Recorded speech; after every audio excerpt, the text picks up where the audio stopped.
नमस्कार.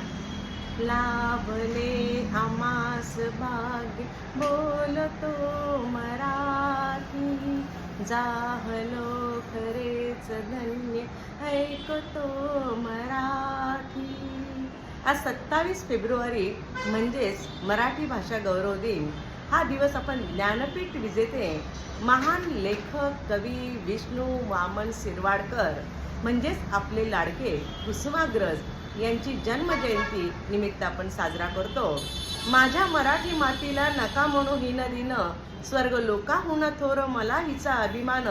अशी अभिमानाने आपल्या काव्य प्रतिभेने अवघ्या मराठी जनाला सांगणाऱ्या अभिजात मराठी भाषा जागतिक स्तरावर पोहोचवणारे महान कवी कुसुमाग्रज यांच्या पवित्र स्मृतीस नम्र अभिवादन करून त्यांची मौन ही कविता आपल्यासमोर सादर करते. कुसुमाग्रज यांची मौन ही कविता अतिशय मार्मिक आणि निसर्ग मानवी भावनांचे चित्रण करणारी ही कविता आहे.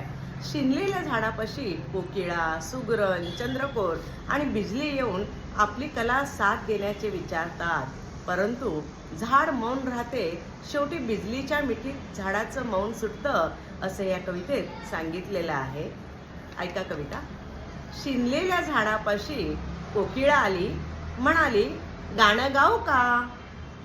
शिनलेल्या झाडापाशी कोकिळा आली, म्हणाली गाणं गाऊ का. झाड बोललं नाही, कोकिळा उडून गेली. शिनलेल्या झाडापाशी सुगरण आली, म्हणाली घरटं बांधू का. झाड बोललं नाही, सुगरण निघून गेली. शिनलेल्या झाडापाशी चंद्रकोर आली, म्हणाली जाळीत लपू का. झाड बोललं नाही, चंद्रकोर मार्गस्थ झाली.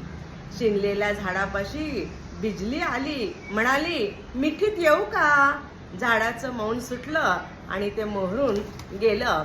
अशी सुंदर कविता आहे. थोडक्यात ही कविता आयुष्यातील थकवा आणि संवादाची गरज यावर भाष्य करते. कोकिळेचे गाणे, सुगरणचे घरटे, चंद्रकोर या बाह्य गोष्टी आहेत, पण जेव्हा जीवनात बिजलीसारखी आत्मिक साथ किंवा ऊर्जेचा स्पर्श होतो तेव्हा आपल्या अंतर्मनाचं मौन तुटतं आणि जीवन मोहरून जातं. अतिशय कुसुमाग्रजांनी अतिशय सुंदर शब्दामध्ये मौन ही कविता लिहिलेली आहे. सर्वांना, लहान मुलांपासून ते मोठ्या माणसांपर्यंत सर्वांच्या मनामध्ये या कवितेने घर केलेलं आहे. खूप खूप धन्यवाद. धन्यवाद.